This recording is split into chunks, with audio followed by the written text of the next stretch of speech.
নমস্কার বন্ধুরা, চৈতালির গল্প কথায় আপনাদের সকলকে স্বাগত জানাই।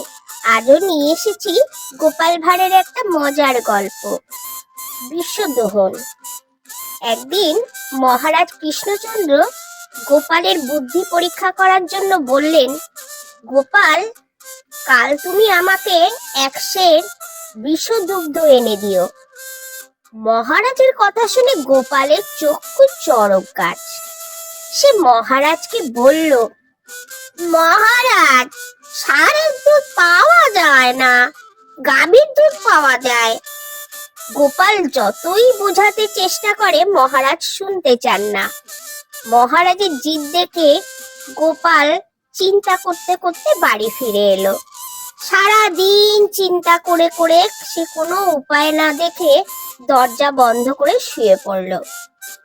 গোপালের এইরকম অবস্থা দেখে গোপালের স্ত্রী কারণ জিজ্ঞাসা করতে গোপাল তখন সব কথা খুলে বলল বউয়ের কাছে। সব কথা শুনে গোপালের বউ কিছুক্ষণ চিন্তা করে বলল, তুমি নিশ্চিন্ত থাকো, যা কিছু করার আমি করব। স্ত্রীর কথায় গোপাল কিছুটা নিশ্চিন্ত হলো, কারণ গোপাল জানতো তার চেয়ে তার স্ত্রীর বুদ্ধি কিছু কম নয়।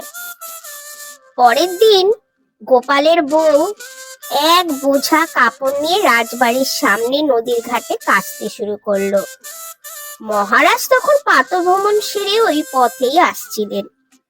কাছাকাছি এসে দেখলেন একজন লাবণ্যময়ী মহিলা ঘাটে কাপড় কাচছে। মহারাজ এরকম সম্ভ্রান্ত ঘরের স্ত্রীলোককে ঘাটে কাপড় কাচতে দেখে একটু অবাকই হলেন, তার উপর এত ভোরে।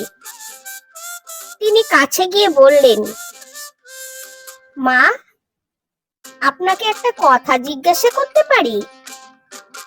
আপনি এত সকালে এইখানে এইভাবে কাপড় কাচ্ছেন, এ কাজ কি আপনাকে মানায়? এসব তো দাস দাসীর কাজ। আপনাকে দেখে কোনো সম্ভ্রান্ত বাড়ির বধূ বলেই মনে হচ্ছে, তবে আপনি এ কাজ করছেন কেন? মহারাজের কথা শুনে গোপালের স্ত্রী বলল, নিরুপায় হয়ে আমাকে কাজ করতে হচ্ছে মহারাজ।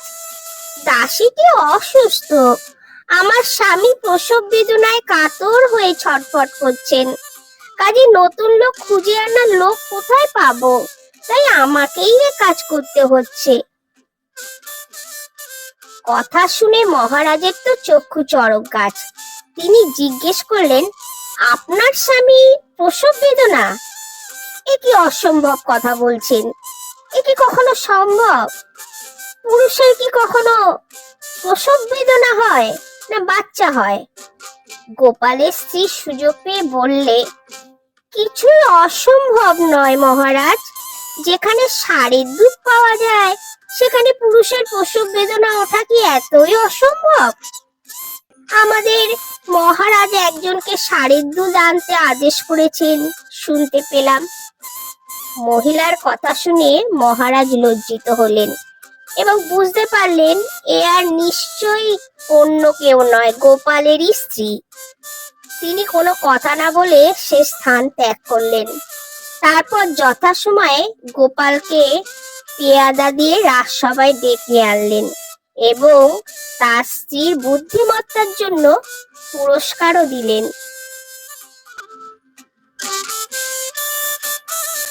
গল্পটা আপনাদের কেমন লাগলো বন্ধুরা? ভালো লাগলে অবশ্যই আমার চ্যানেলটিকে সাবস্ক্রাইব করে আমার পাশে থাকবেন।